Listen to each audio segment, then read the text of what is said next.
What is it you want?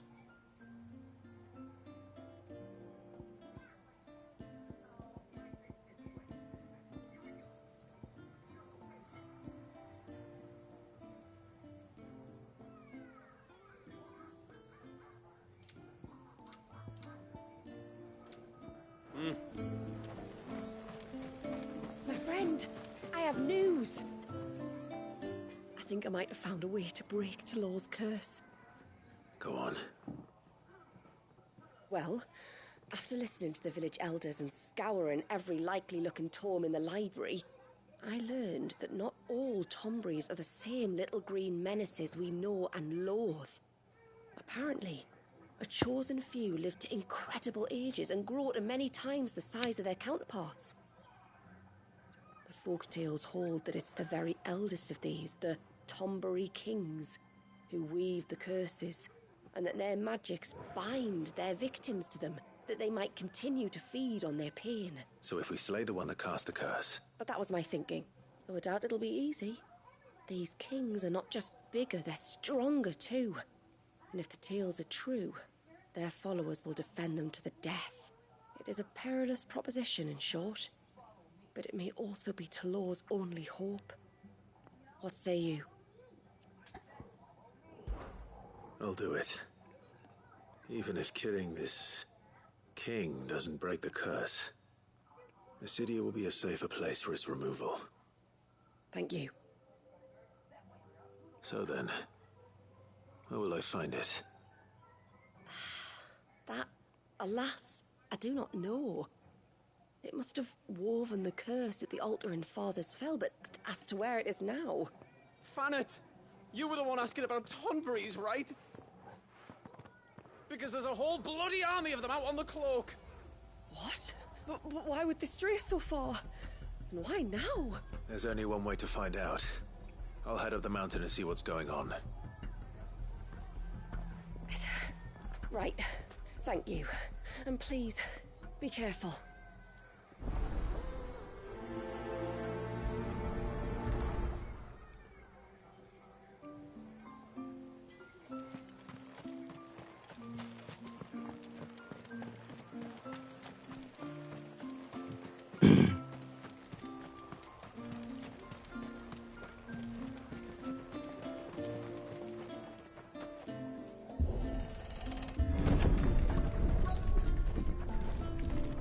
Found her.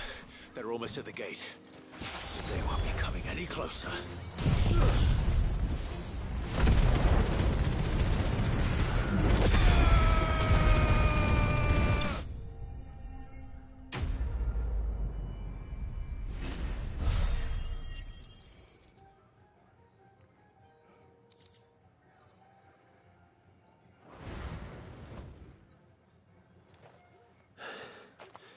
That should buy Haven some time at least.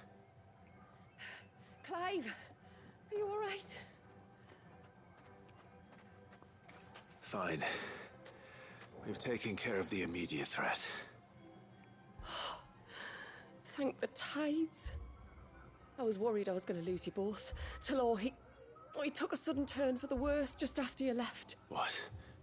Is he? No, he's hanging on. I fear the Tombury king may have begun the cursing ritual again. In earnest this time. And I can't imagine their being here as a coincidence. I think it might be happening on this very mountain. If it is, it won't be for long. Get back to Talor. I'm going up. My thanks. I shall pray for both of you.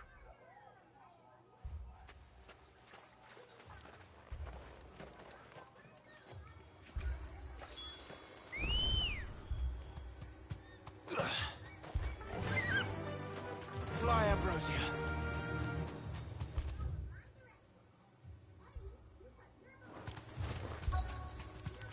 More of them. Come on, then.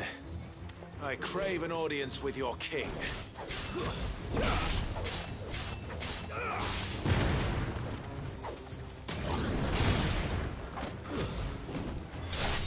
It's over.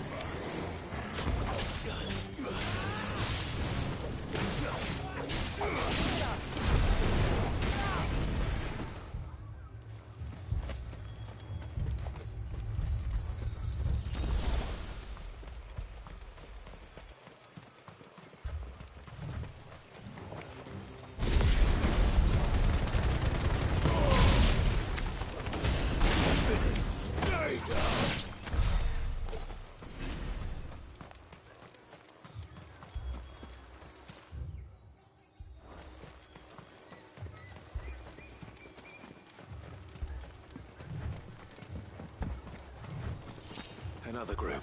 But they don't look very regal.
I'd have been wrong.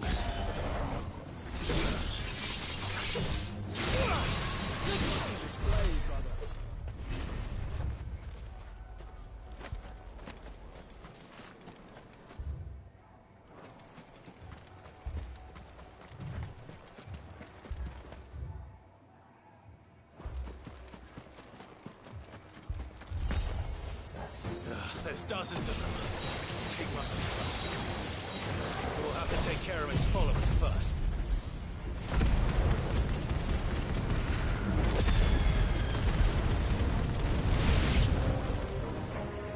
Now that's a lot of Tombres.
Looks like that's the last of them.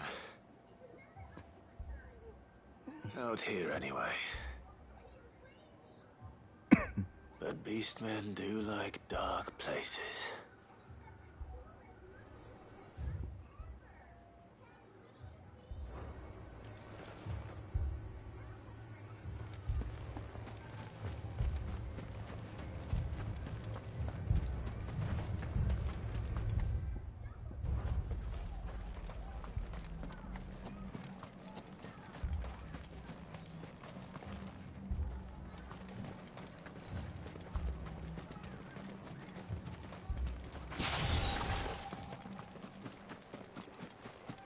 Well, I'll be damned.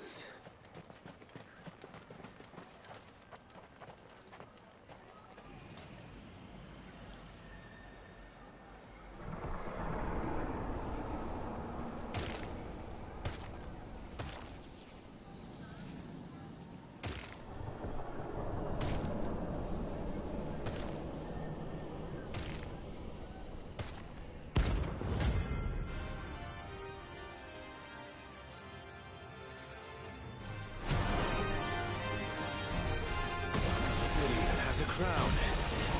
Sorry, Your Majesty. But your reign ends here.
It's done. Which means the curse should be broken.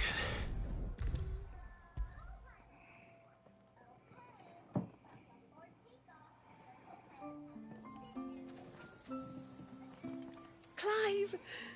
Is it done then? It is.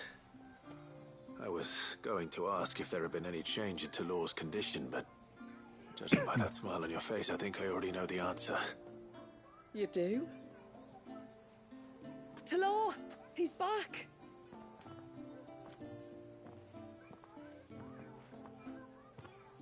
Thank you, my lord. I can never repay you for everything you've done for me. I owe you my life. I'm just glad the curse is lifted. There is...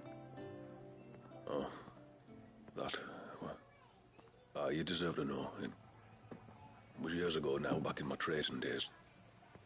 The Sons of Greek arrested me in Ffxvi, chained me up in a lightless cell with a great sword hung over my head, ready to fall if I didn't confess. Though they never said to what. I didn't, of course. So eventually they just let me go. And I never told a soul. Tried to forget it ever happened. But then you came along and the sight of your sword brought it all flooding back. I couldn't sleep, couldn't eat, couldn't hardly breathe, and I thought that if I gave my old chain to the Tombrys, maybe they could take all that pain away. All that anger. Ffxvi has fallen. And the men who tortured you likely fell with it. If only I'd known, I might have spared everyone a lot of trouble.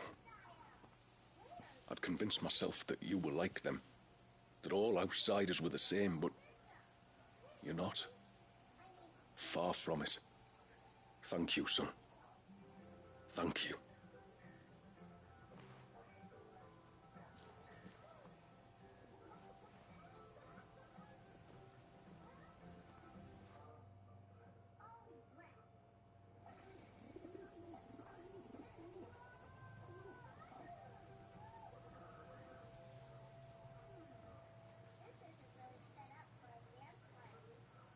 Clive, there's something I need to tell you.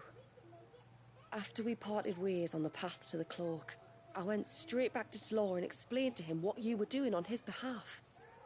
And just like that, his pain began to fade. What do you mean? Just like that? The Tombry King would have still been alive. I had to contend with dozens of his minions before I found him.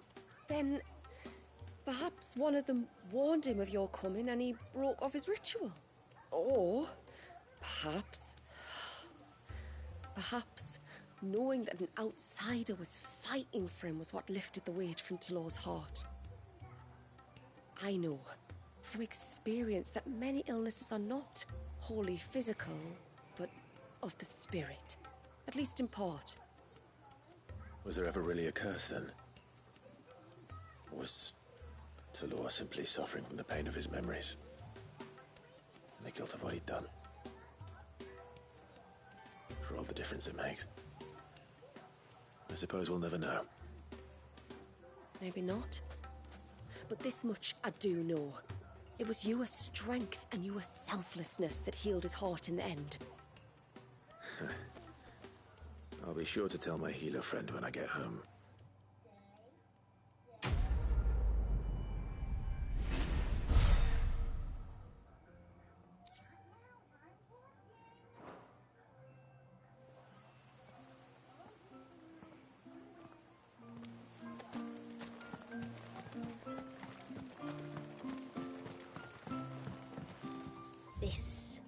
This is all we have.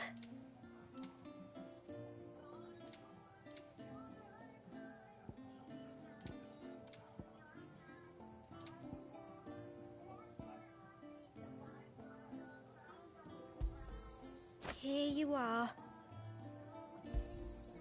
May it serve you well. Well, if you're sure you need it, then I bid you good tide.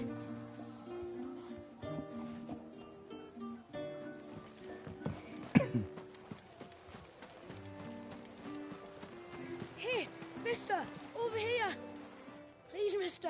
You've got to help us. The village is in danger, and if someone doesn't do something... you should have seen it. Stop. Take a deep breath and tell me everything. Starting with your name. Sorry. My name's Eirik. When you went up to the Erev was with Miss Shula, well, I followed you. You could have been killed. Lady Shula told us you lot were great warriors, so I thought I'd be alright if I stayed close like. But then I lost track of you in the woods, and that's when I saw it. Saw what? A great, big, dripping, drooling monster. Spitting out great spouts of water it was, that were tearing up the ground and cutting down trees. Spouts of water? I don't recall seeing anything like that in the forest. Well, I did, and I don't ever want to see it again. You'll get rid of it, won't you? All right. If this creature is as terrible as you claim, it could well pose a threat to the village. I'll see what I can do. Thanks, mister. It was over by the Swift one that I saw it. Maybe it's still there. Then that's where I'll start my search. But this time, you're going to stay here. Understood? I wouldn't go through those gates for 1,000 gil. Not with that thing out there. Good luck, though.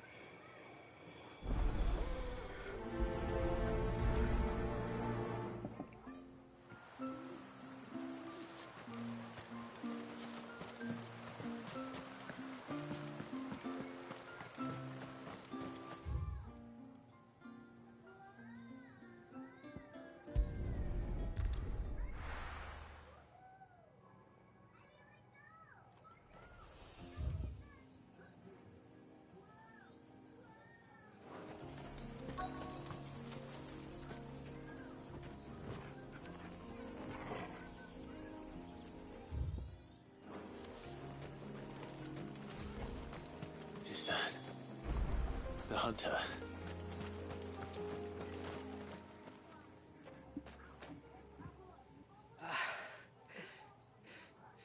It's you. Nasef's savior. Are you all right? What happened? I was tracking an ibex when a great spout of water struck me square in the back. Sent me flying all the way across the clearing. Did you see what made it? No. All I heard was a noise. An ear-splitting din.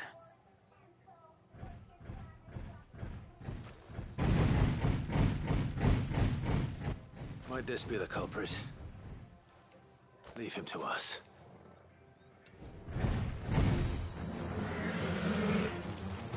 You've caused enough trouble.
Well, that wasn't too bad. Hardly a threat to the village, but you can't blame the boy for being scared.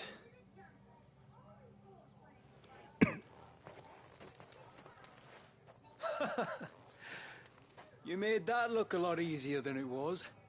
Do you think that was the beast which attacked you? That thing? Not a chance. Would have heard it coming a league away. And the blast of water that hit me was beyond anything an Archelon can manage. Oh. A boy from the village sent me in search of a beast that could conjure such things, but... That's it. That's the noise I heard. Sounded like it came from the ruins. I'll go. You head back to Haven and see a healer.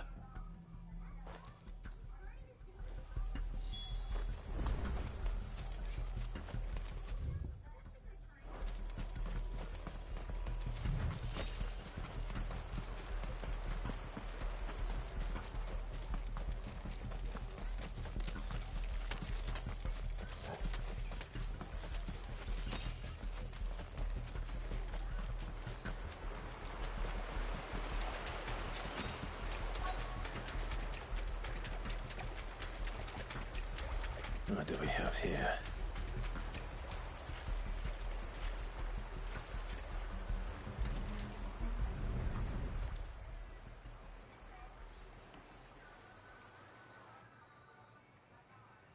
Found her.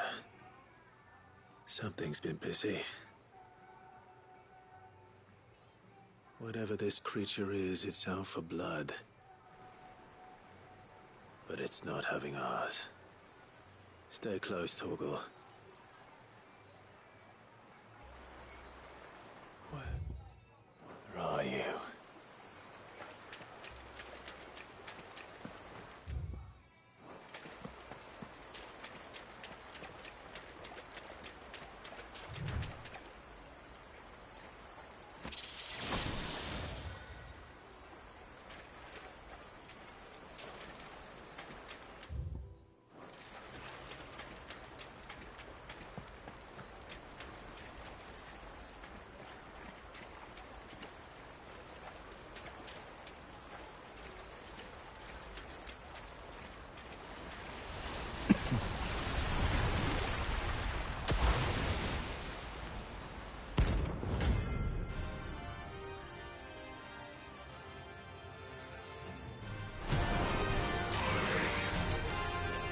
Fragment of Walius's rage.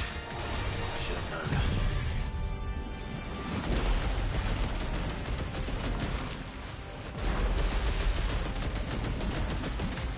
Time to put you to bed too.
slow.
Fingers crossed that's the last of them. Either way, I should let Eirik know the danger is past. For now, at least.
How many times do we have to tell you?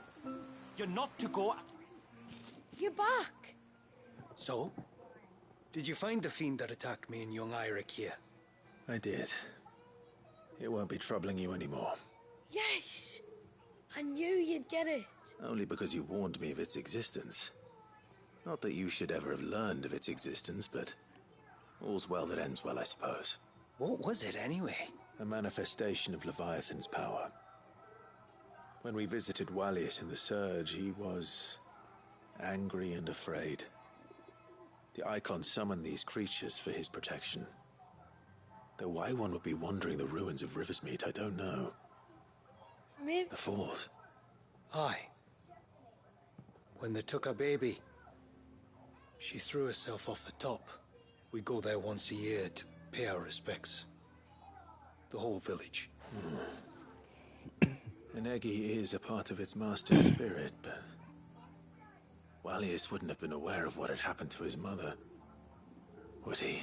Well, either way, you did us a favor putting that thing to rest. Us and Wallius. Thank you. Aye. Thanks, mister.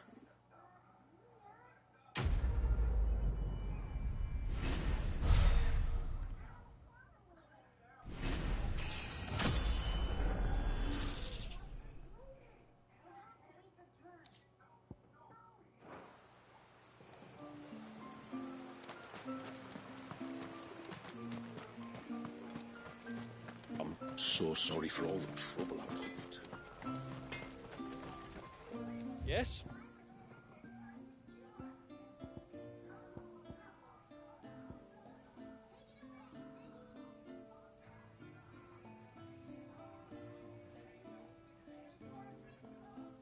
Till next time, then.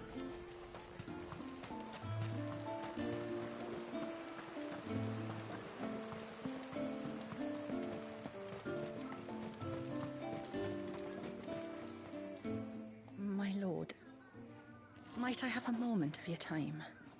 I would beg of you a service. Certainly. What is it? It's a long story. But before we get to that, would I be right in thinking Lady Shula told you about the witch from the north? Yes. She said that your ancestors found her here, and that it was she who taught them the spell to stop time. She was like Walius, you know. A dominant. The Warden of Ice. My great-grandmother suspected as much. She cared for the poor woman when the end was near. And it was she whose duty became to attend her grave. A duty that was passed down to me. I see. And the service you would beg of me? Well, until recently, the path to the grave had long been blocked by a fallen tree. But when our woodsmen finally found time to move it, we quickly realized it might have been better had they not. On trying to clear the rest of the path, you see, we discovered that a flock of bloodthirsty beasts had claimed the cliffs beyond. None of us was a match for them.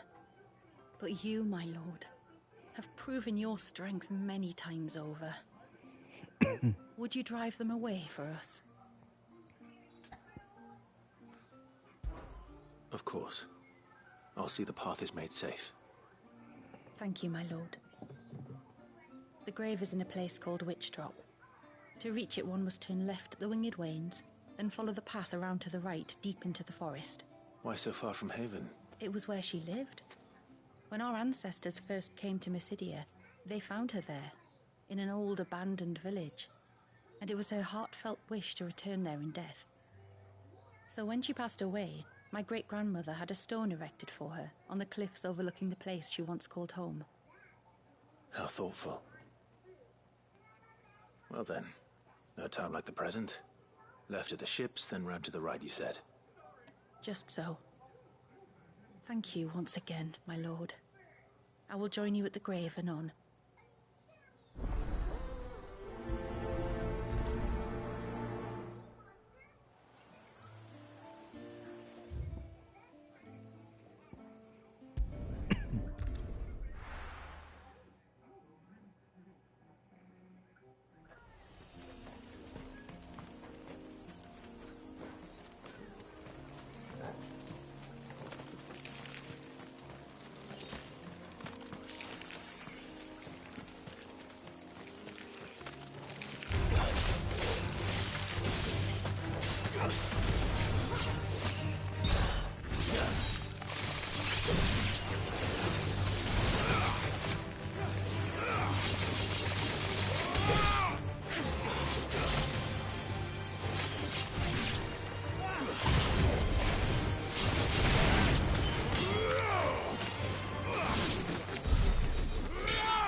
Ready, go?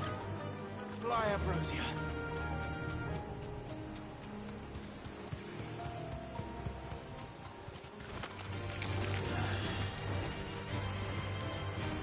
Be safe.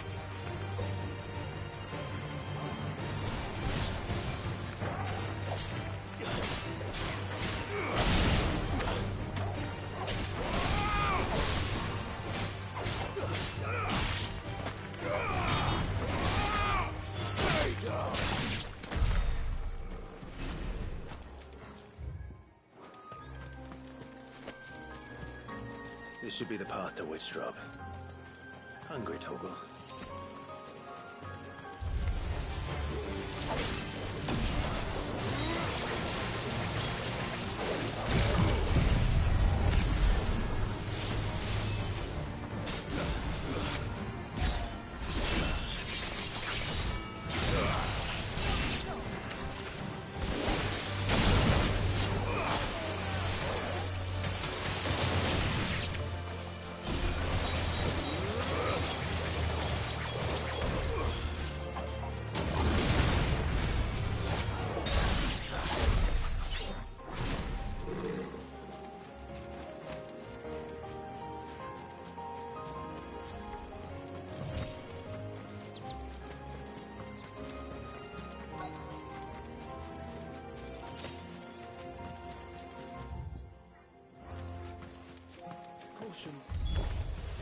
And here's our welcoming party.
Looks like that's the last of them. Now, where's the grave?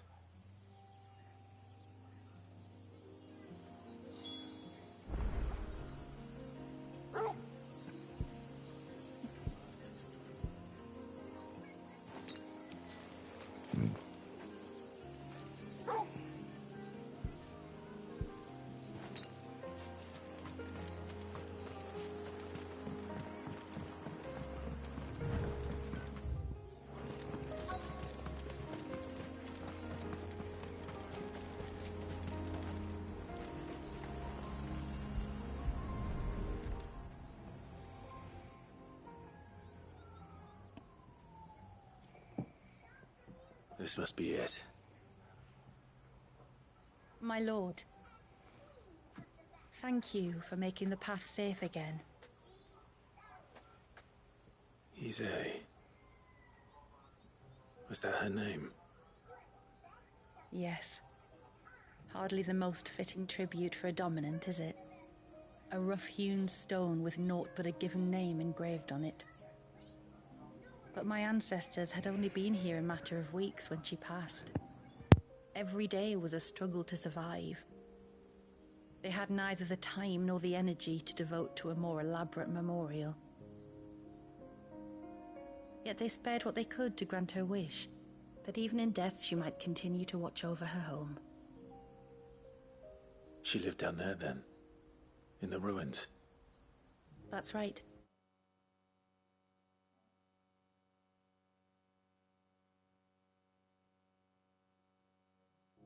They were once the living quarters for those who served up in the temple. When the Northern Thanes sent her here to weave her spell, this was where she and her retinue stayed. There were priests, handmaidens, and a knight sworn to shield her from harm. Of course, they were all gone by the time my ancestors arrived, fled or dead in the Western Wars. All except Isay, who remained till the end. Alone. Indeed. At least, that is the story as it's been handed down in Haven. But there is an epilogue to the tale. One known only to Lady Shula and myself. Some years after Isay's passing, you see, my grandmother came here to tend the grave and found a stranger kneeling before it. A knight, dressed head to toe in plate. She asked of him who he was and whence he had come, but received no answer. The only words he spoke were, "Tell me true, whose grave is this?" So she told him of how her people had met and cared for Isay, and how she had died. His only reaction was to stare up at the air of hours in silence. Then he left, never to be seen again. You said he was wearing plate. Was it black and gold? Do you know something of him? When we went up to the Air of Hours to unravel the spell, we were set upon by a shade in the shape of a knight in full plate. It manifested in front of the Vare, and in its ether, I felt Shiva, the witch. You think this may have been the same man my great-grandmother met? Isay's knight? I don't know. Maybe. All I can say for sure is it was intent on protecting her creation. Or perhaps her spirit? What remained of her ether, preserved in the Vare? Perhaps his spirit too became enraveled in her spell, frozen in an eternal vigil. Till we ended it. If the shade you fought was Isay's knight, then ending it was the greatest gift you could have given him. Now he can return to the sea, to be with his lady once more. And if his spirit should ever return here to visit her grave, I shall ask his name, that I might carve it in the stone next to hers. That they might be together. Once and for all.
Yes?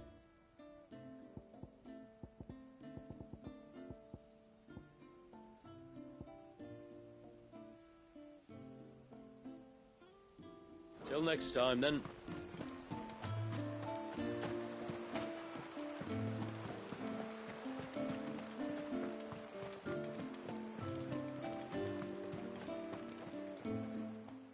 You wouldn't happen to have some time on your hands, would you, Clive? Only I was wondering if you might help me with something else. Don't tell me. Another unruly dominant. Not quite, but a dangerous foe nonetheless. It promises to be quite a hunt. Care to join me?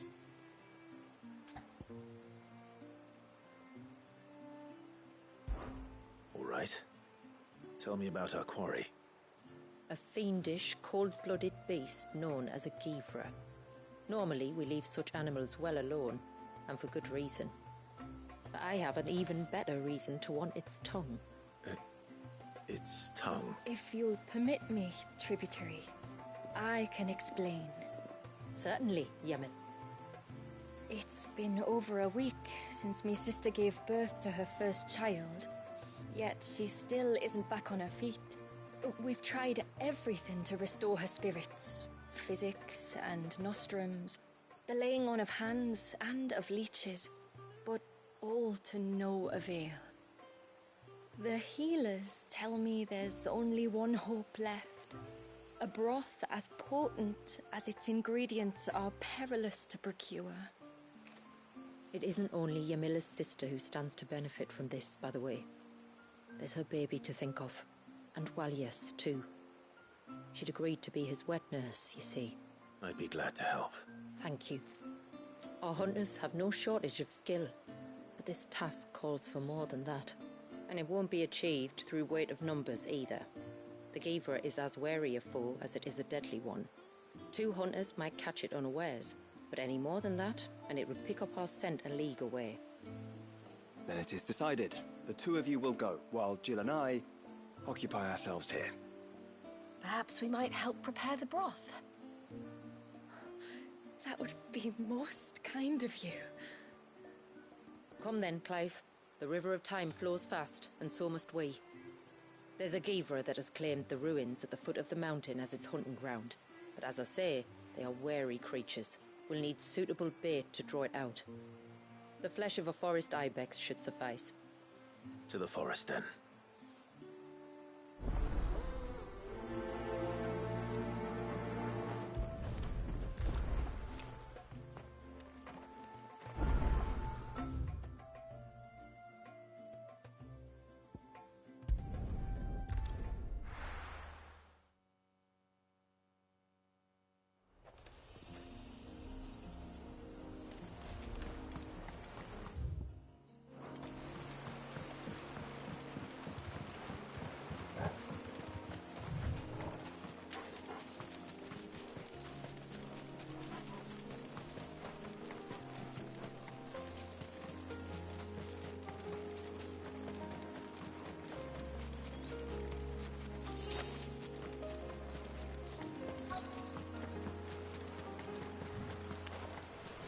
These will do nicely.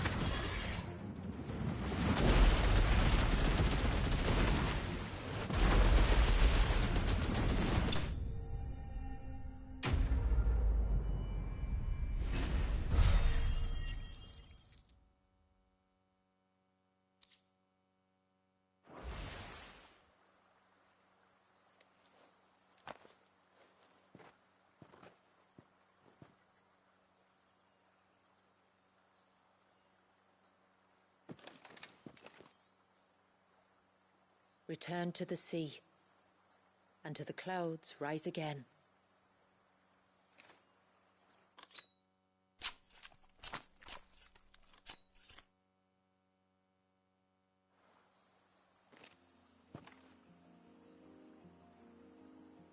We have our bait then. What next? Next, we pay a visit to the Dark Gate to pick some local weed. It'll help disguise our scent.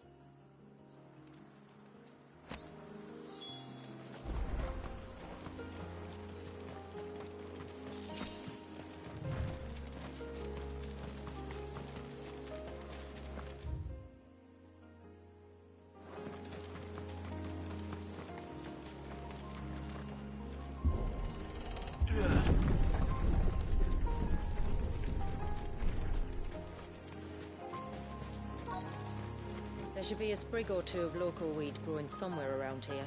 Look for the golden leaves.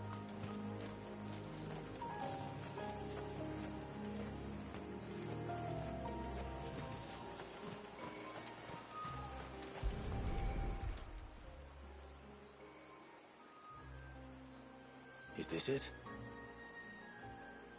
Aye, that's the stuff. Crush the leaves between your fingertips and rub them on your clothes. If you insist.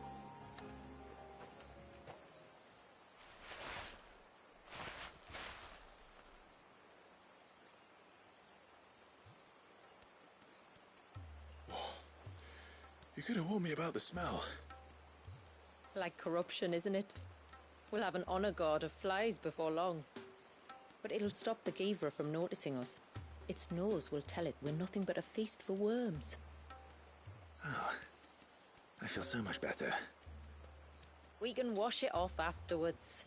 If there's one good thing about the Ffxvi choosing the ruins for its hunting ground, it's that there's plenty of fresh water nearby.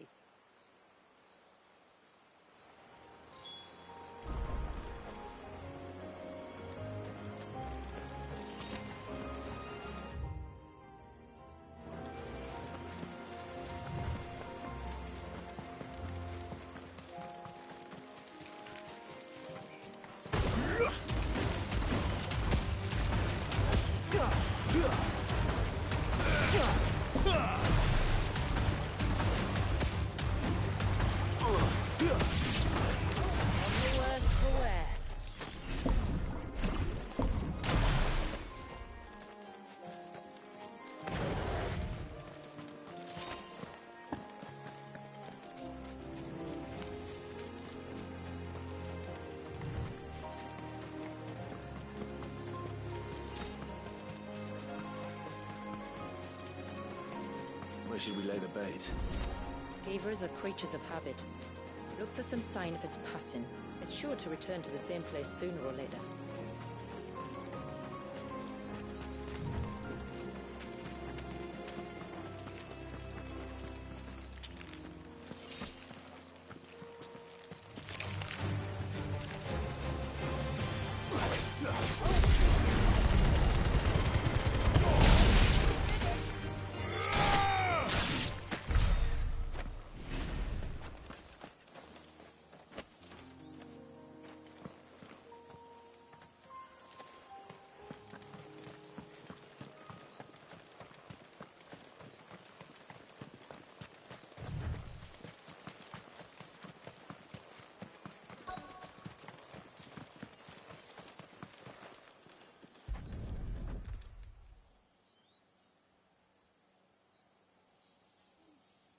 Marking its territory. Something was. A curl, maybe.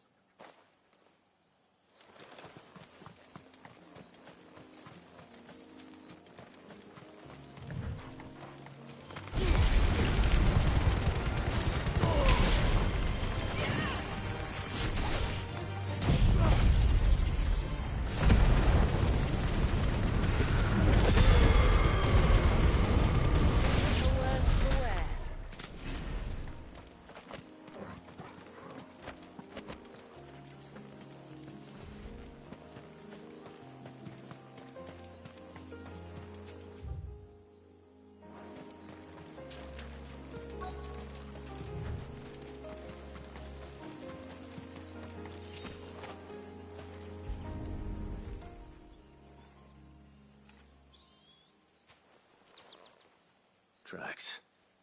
But I assume they're too small to belong to a Ffxvi. You're right.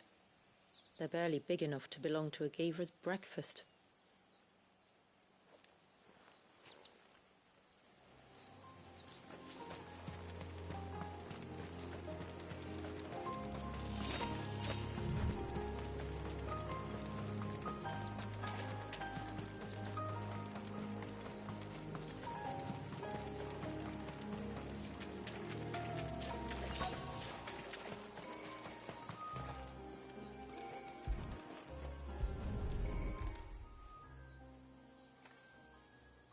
Fresh kill. But not a Ffxvi's. The wounds are too clean. too small.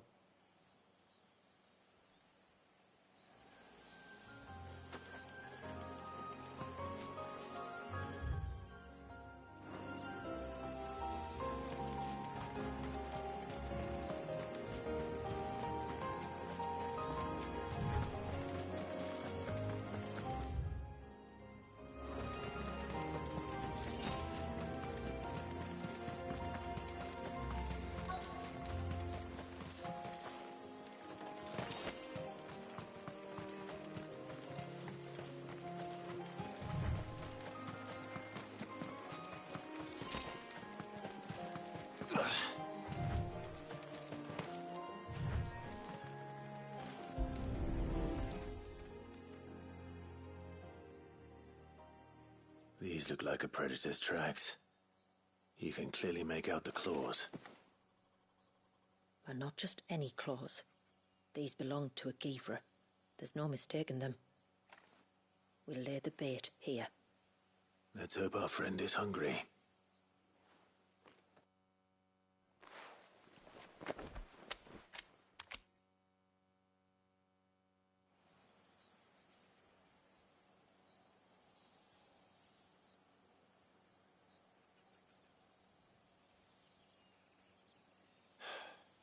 Still no sign. Patience, Clive. Hunting's not something you can rush. Have you stalked these beasts before? Once. Ffxvis are fast, so the job called for a bearer. But even with my knack, it was a close-run thing.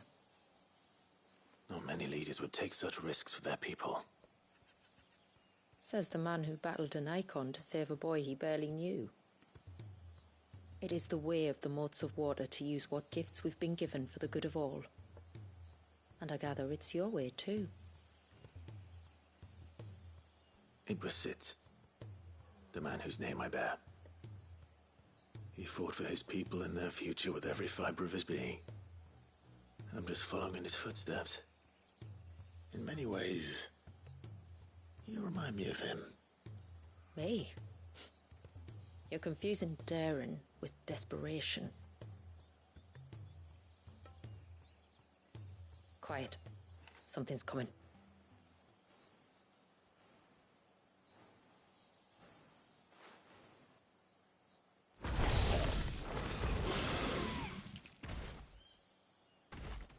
Our guest has finally arrived.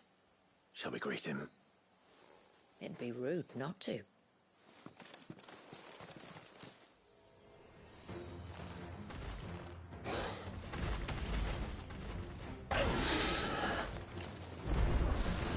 Don't let it escape.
You weren't exaggerating when you said they were dangerous.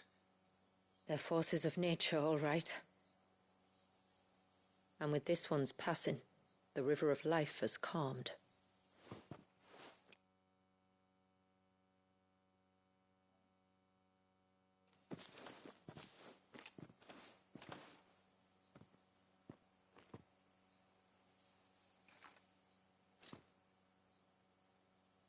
O roaring torrent, son of storms, may your spirit run free in the open ocean.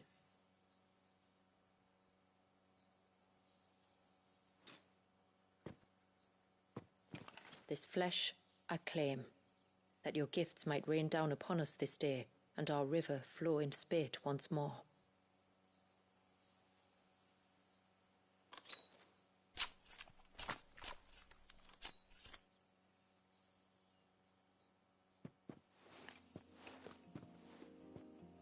Well then, let's return to the village. We must get this tongue to Ymilla before it spoils.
It is good to have him back.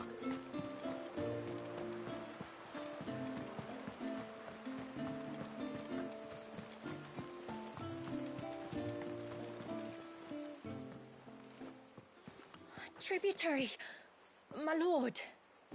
Did all proceed as planned? It did. Here. One Geaver tongue, as promised.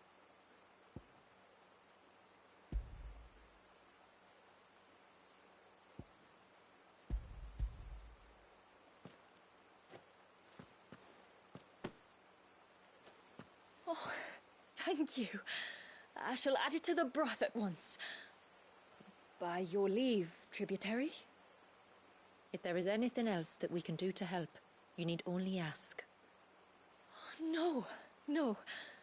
You've already done more for my family than I can ever repay.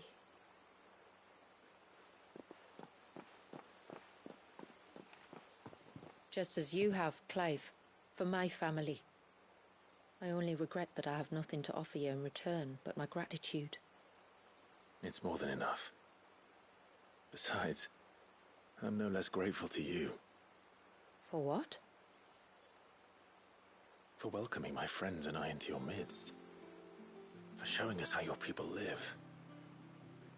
For reminding me that the world we strive to create, where bearers can live alongside their fellow men in peace and comfort, is no mere fantasy. I'd hardly call it comfort. Every day is a struggle. Though we do at least struggle together, it's true. As must we all. I only ask that you remember the cost of using your gifts as a bearer. I know that you feel it's your duty to do whatever you can to help your people. But you have a child to think about now. And Wallis has lost enough. I shall bear that in mind. That's all I ask. Oh, and if there is anything else that we can do to help, well, you know. Thank you. Truly.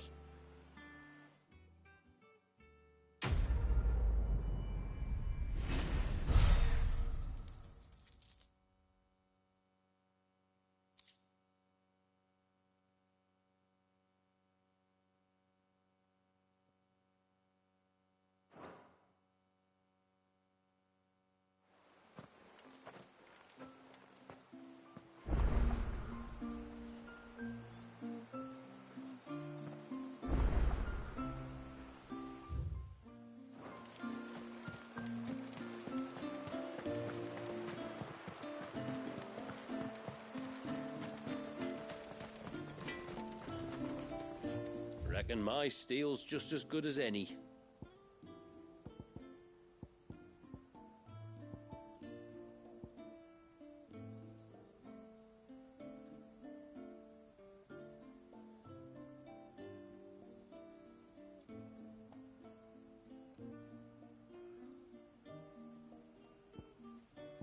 I'll need more than that.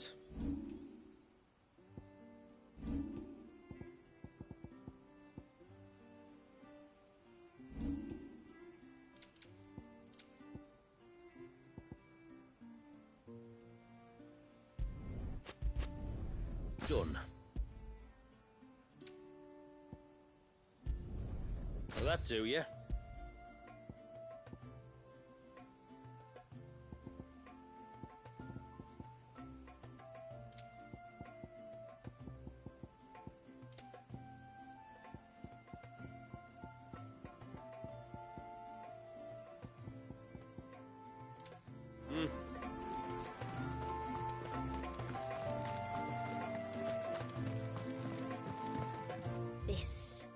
This is all we have.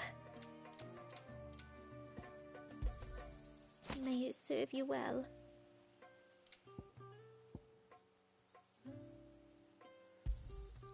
Here you are. May it serve you well. I'll be here.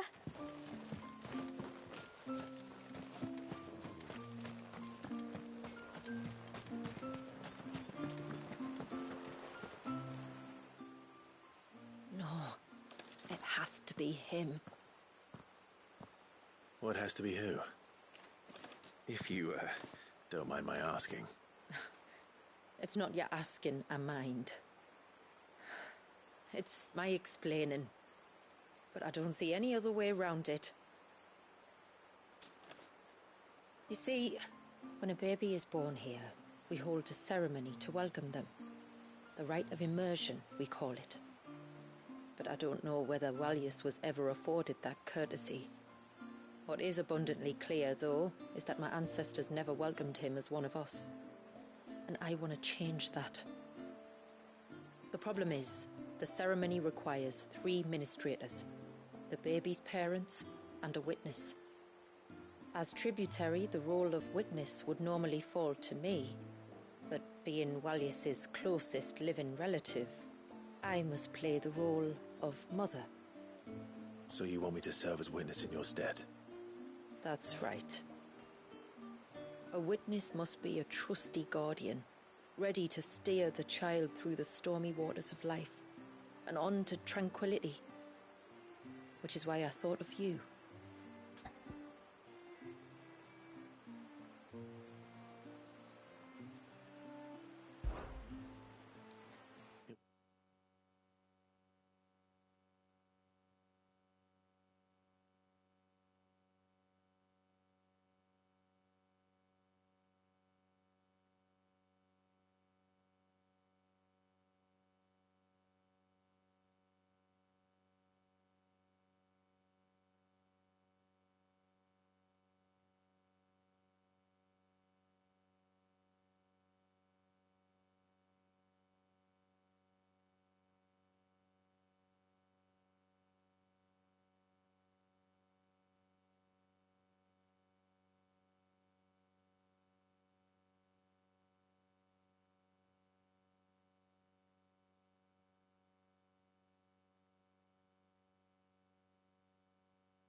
It'd be my honor. Thank you, Clive. So, if you will serve as mother and I's witness, who will take on the father's role? I have a younger brother. He should be making ready for the rite as we speak, though whether he is or not. Let me introduce you. Please do. If he's anything like his sister, I'm sure we'll get on famously. I'll bid him come to the Witten Hall. Will you wait for us there? Gladly.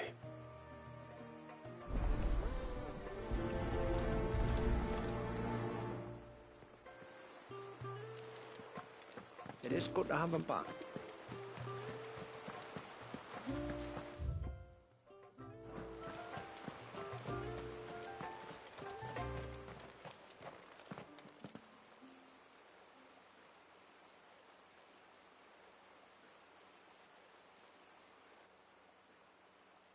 Clive, my brother. If it isn't my old mate Sid! You? So you do remember me, even stripped of my cunning disguise? I'm touched. You two know each other? My friends and I crossed paths with your brother on our hunt for the dusk crystals, during which we saved his life. 3 times, was it? 3, 4, who's counting? All I know is when Shula mentioned she'd called in Sid the Outlaw to help young Walyas, I could be sure that the little rascal was in safe hands. I mean, having seen you in action back at the tower, I know exactly what you're capable of. So the mercenary you met in the Sage Spire, that was Clive? And he saved your life? That's a rather different story from the one you told me. And a far likelier one at that. It would appear my family owe you twice over. Whether they admit it or not. Honestly, Fammy, would it kill you to tell the truth once in a while? What? I said sorry, didn't I? How about we save the, recriminations until after the ceremony, eh? Speaking of which, what does this ceremony involve exactly? It's simple, really. We each say a short prayer and anoint the child's head with holy water. Nothing too onerous, then? Not about the rite itself, no. But it does call for some preparation. One of the witnesses' responsibilities is to collect the holy water, you see. 3 phials for the 3 ministrators, each taken from a particular place. Don't worry, though. It's not as if you have to go alone. I can show you the way. I'd appreciate that. Famiel, you stay here and ready the Witten Hall. Leave it to me. If there's anything Jill and I can do to assist you... We'd be glad to help. Thank you both.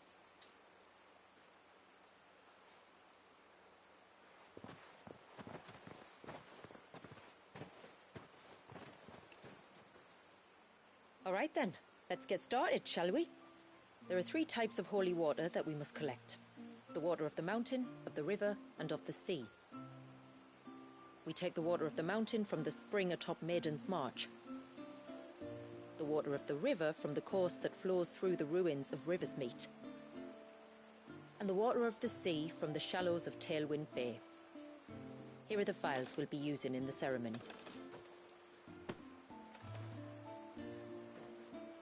I'm ready to leave whenever you are.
back! I'm warning you! Someone's in trouble. Come on.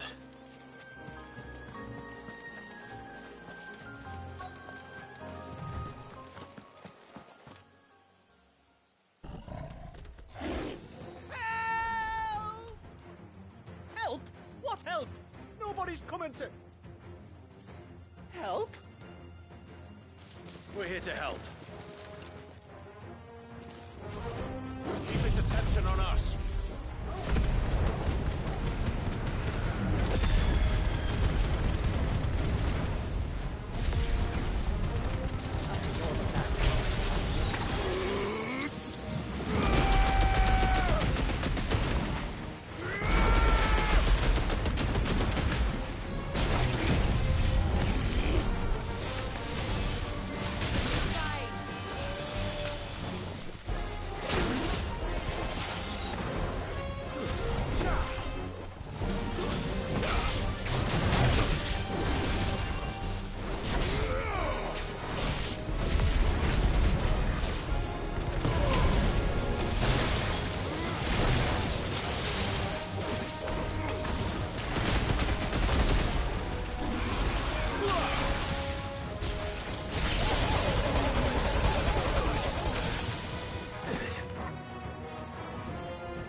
Is anyone hurt? Oh, Sid! Thank all the clouds in the heavens you came. You saved us. Again! Would you two care to explain what you're doing up here? The chief sent us to fetch incense for the ceremony. So the Witten Hall smells nice. For the little Ben. You mean to tell me you braved this den of deadly beasts for some tree sap? You don't have to do everything he says, you know. Or if you must, at least have the good sense to ask one of our hunters to accompany you. We're sorry. It's fine. Just go back to the village before you get yourselves into any more trouble. Right you are. Oh, and thanks and that.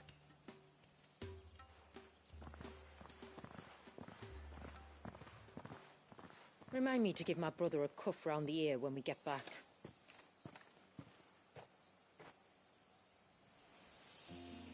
Right then. Let's collect this water, shall we?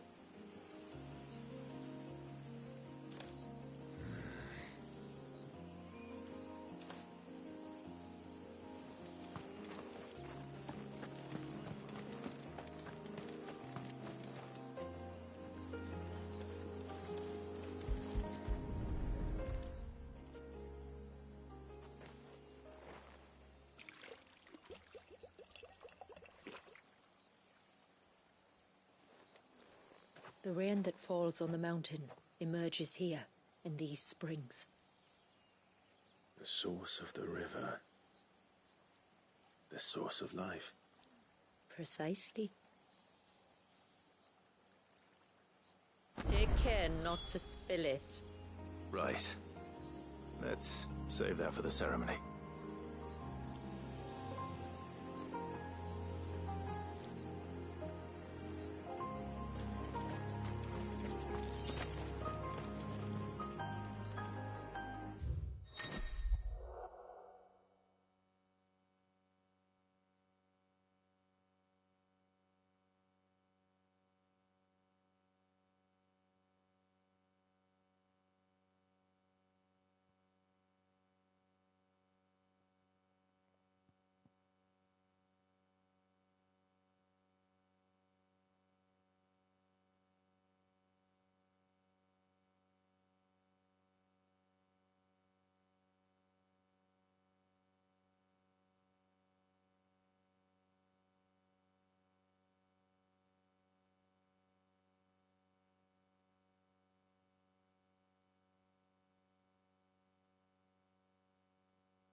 We can collect the water of the river from here. All right.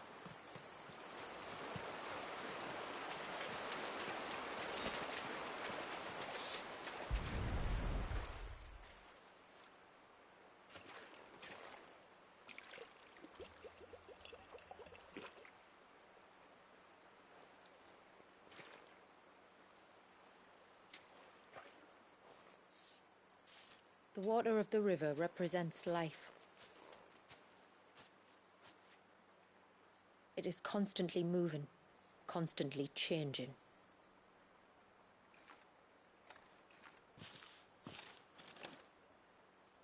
And though its course may twist and turn or branch into 1,000 separate streams, it always flows in the same direction, from source to sea, beginning to end.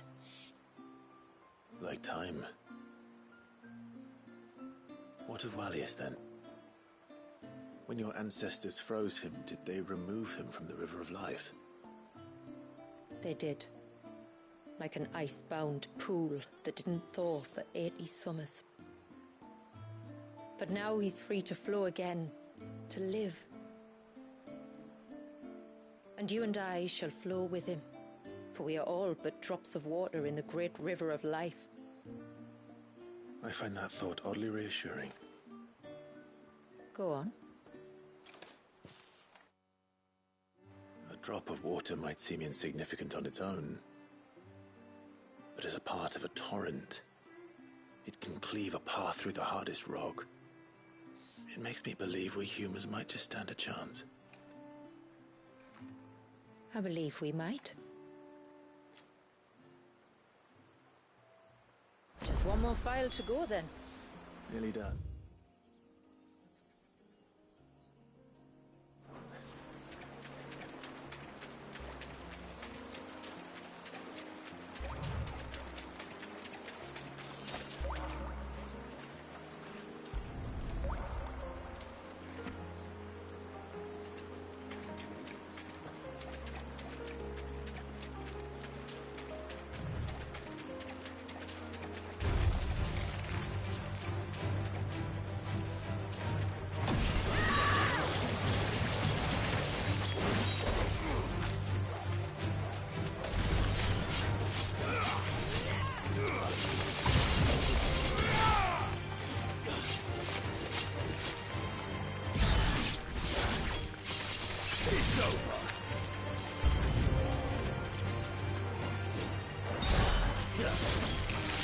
This might take a while.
This one's awake.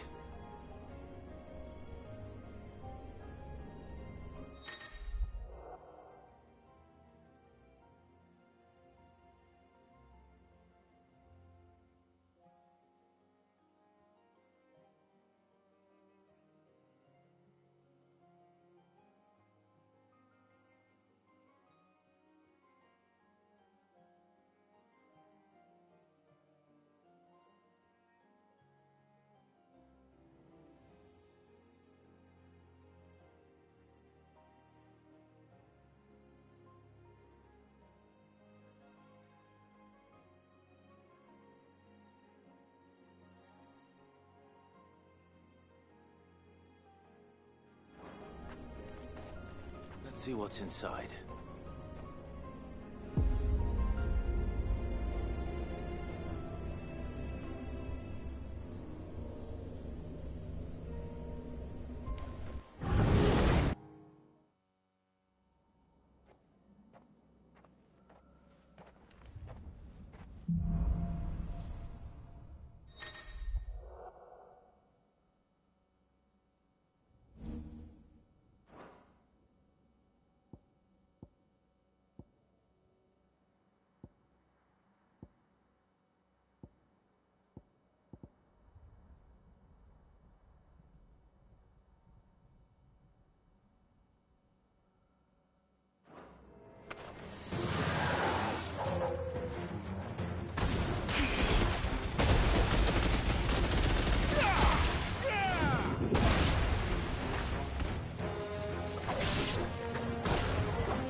This path.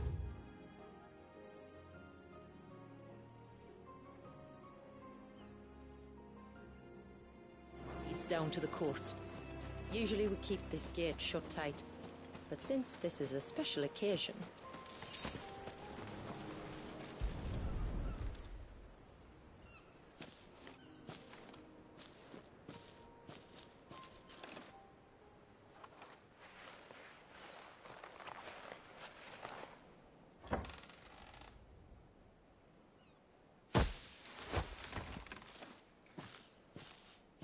Thank the tides the weather held.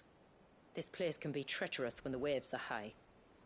If it weren't for the holy water, no one would ever come down here. I'll be sure to watch my step.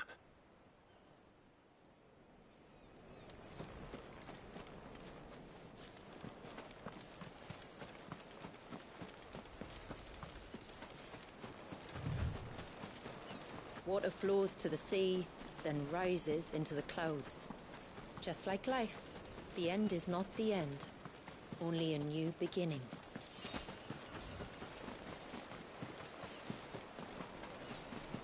My ancestors chose this place because it was where the first boat landed. Then it's a good thing they didn't land closer to the surge. Quite.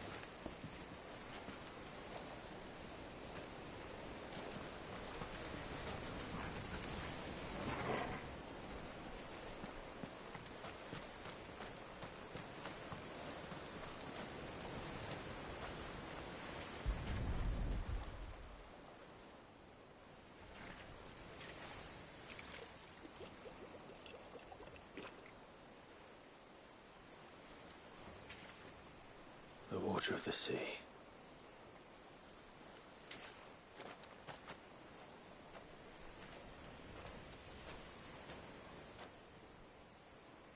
I still can't help but be awed by it. Oh? All that wave ever made me feel was pity and sorrow for the innocent life trapped inside it. The child my great-grandfather sacrificed to try to change his people's fate. It was wrong, an unforgivable sin. But I often wonder, will my descendants ever forgive me for what I have done? As tributary, I've faced many difficult choices. And though I've always striven to do what's best for my people, here we live in poverty, hidden away from the world. So have my choices denied them a better life, just as my ancestors denied Walyas his? No. You would not forcibly sacrifice one of your people to save the others. You do the best you can for all of them, as do I. We share in their woes, just as we share in their joys. And the most we can do is try to bring them more of the latter. Aye, you're right. And try I shall, to bring all of my people a better tomorrow. Walyas included. Then I wish you luck. If my time with the boy is any indication, he's going to be quite a handful. Then we must start as we mean to go on, and give him the very best welcome we can. Where to next, then? Back to the village, to find out if my brother has made the necessary preparations. Or got his lackey. Do it for him.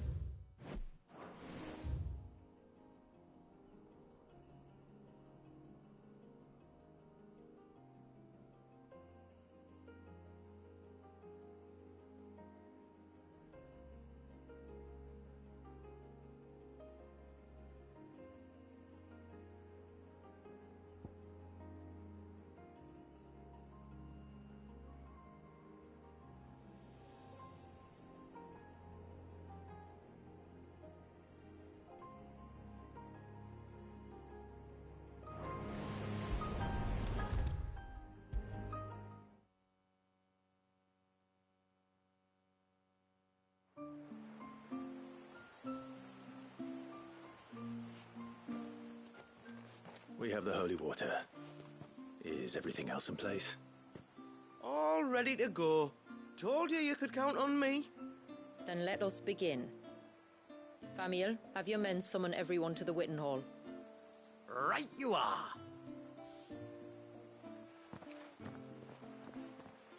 Shula, wait. I don't know the words. Don't worry. There aren't many of them. We'll have time enough to practice before people arrive.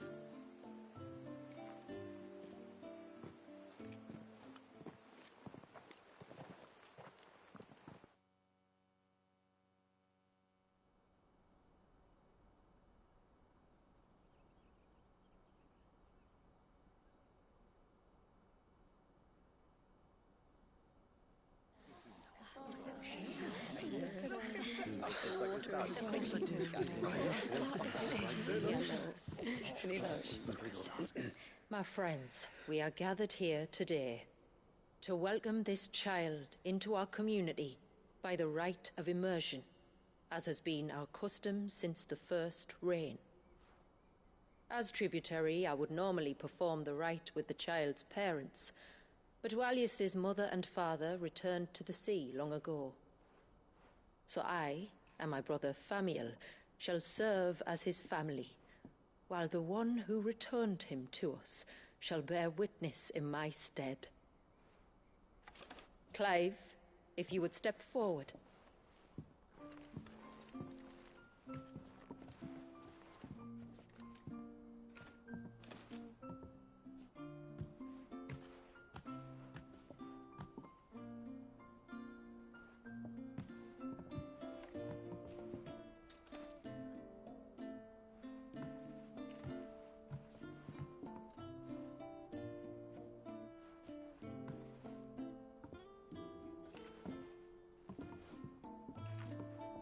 Like the rain that falls on the mountains tall, are we born.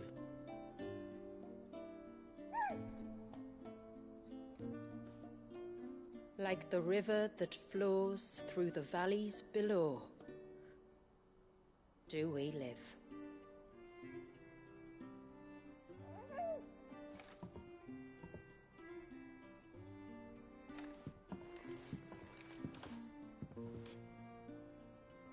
Like the boundless sea, where the currents run free, do we die, and to the clouds then rise again.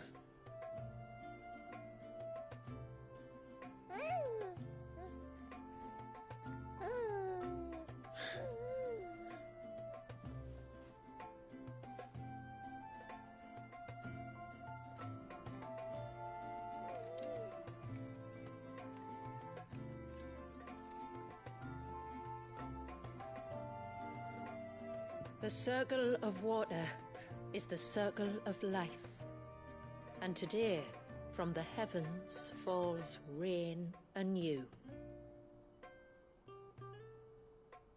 This child, Walius, now joins our stream, and he shall flow with us from the mountains to the sea.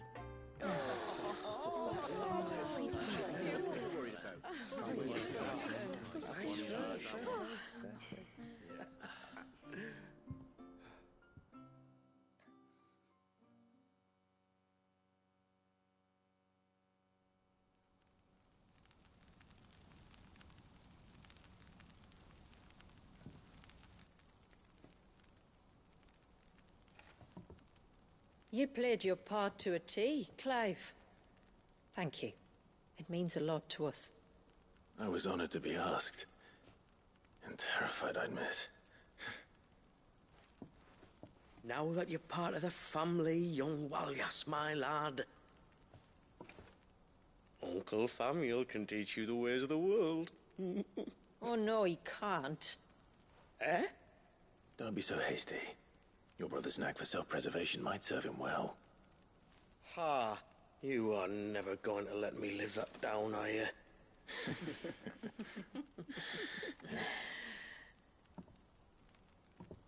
I'm gonna raise Walius as if he were my own. Teach him everything I know about life, our people, and our past. But with all the mother crystals gone, he will grow up in a world without comforts. One where we only have ourselves and each other to rely on. I'd say your people are better prepared than most to survive in such a world, Shula. To thrive, indeed, under your guidance. Only if nature continues to smile on us. If we were to lose her gifts, we'd be left with nothing at all. Yes. But it needn't come to that. Not if we can stop the spread of the Blight. So long as we can save a single patch of soil, we can plant the seeds for a new world. One where we can all be free. Perhaps then we might finally be able to step out from behind our curtain, eh? Till that day comes, I wish you good tide. Thank you. We should be on our way. Well, you be careful out there. Aye, you steer clear of trouble now. Likewise.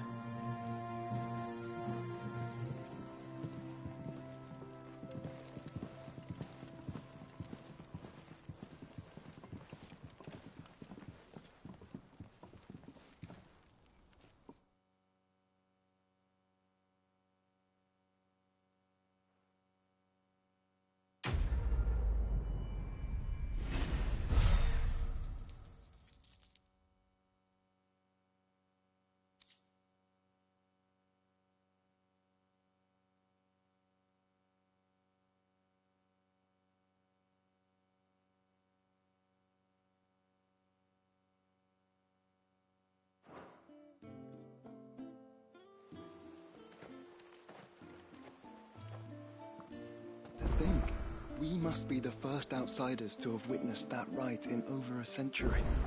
Wallius has been waiting for it for nearly as long.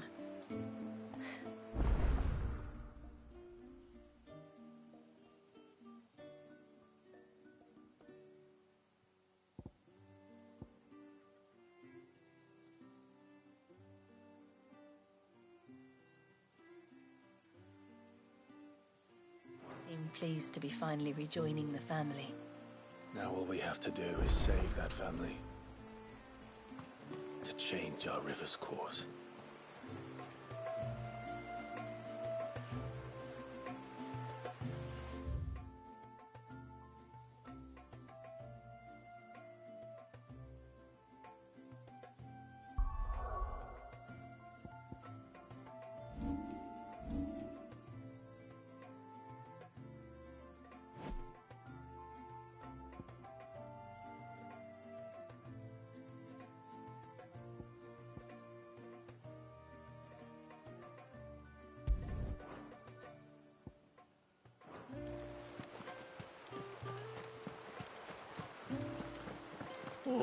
Oh, yes, is a little sweetheart. What is it you want?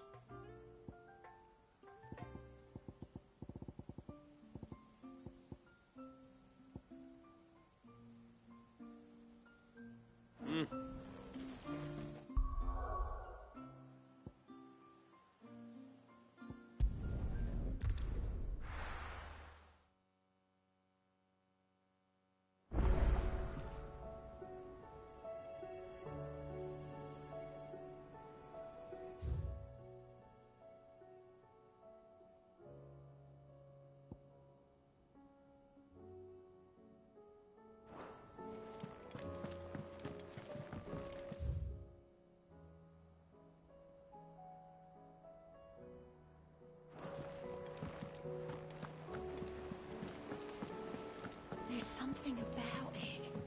I feel like it's...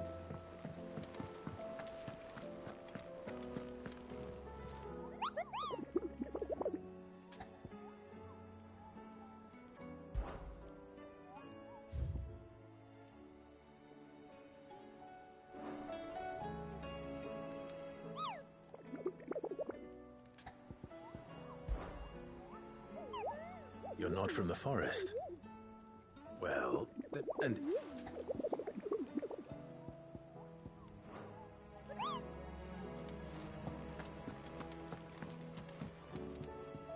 What will it be today? What is it that you wish to learn? Thus ends today's lesson.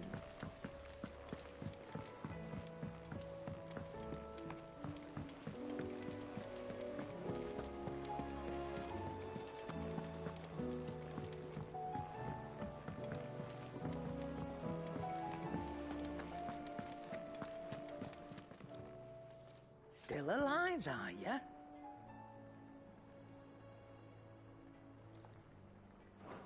Come back soon. And I mean that. Aye, it's a dangerous world out there.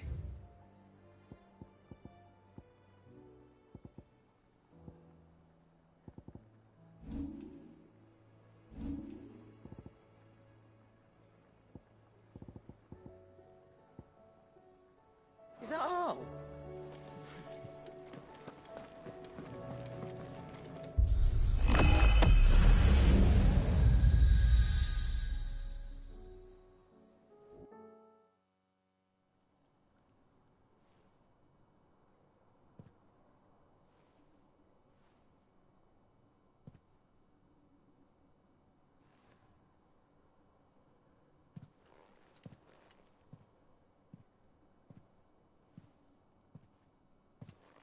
What is this?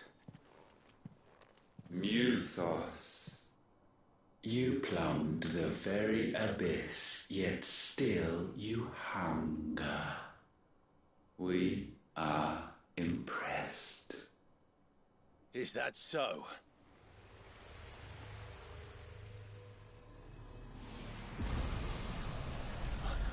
Not again.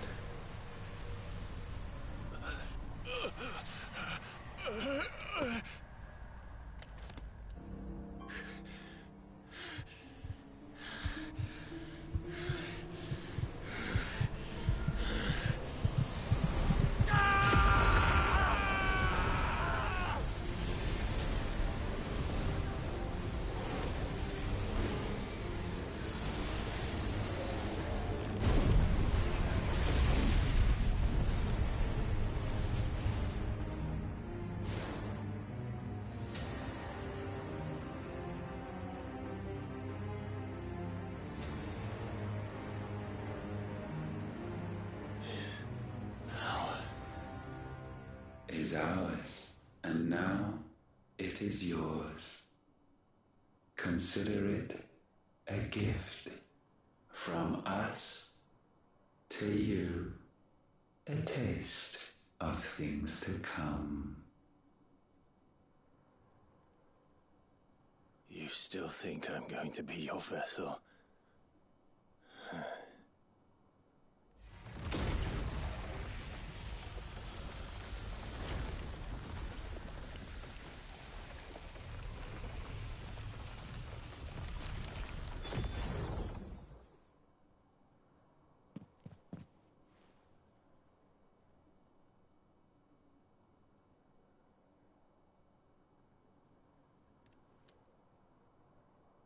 I'll take your gift then, Ultima.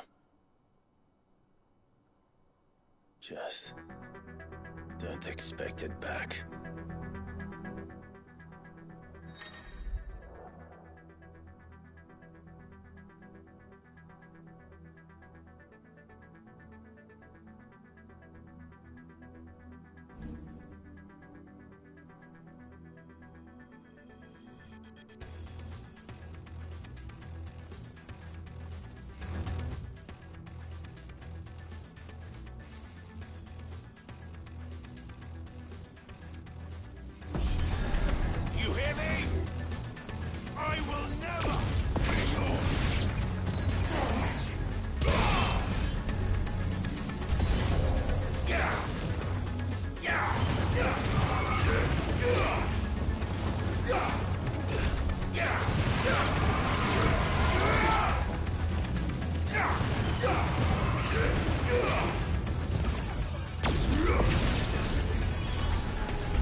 ever rail against our gifts.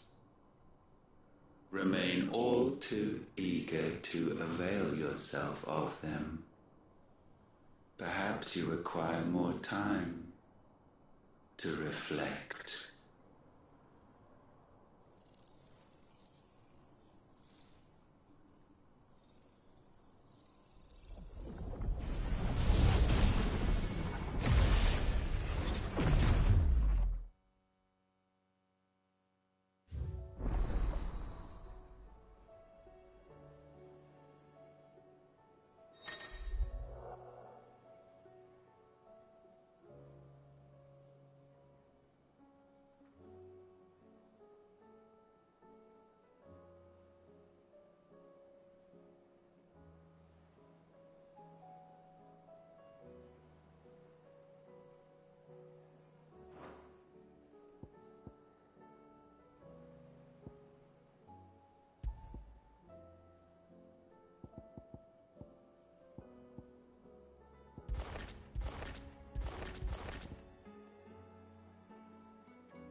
So, what'll it be?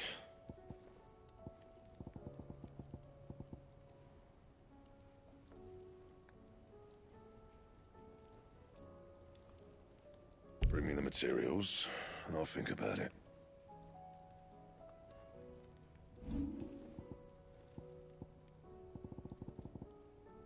And?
you at it.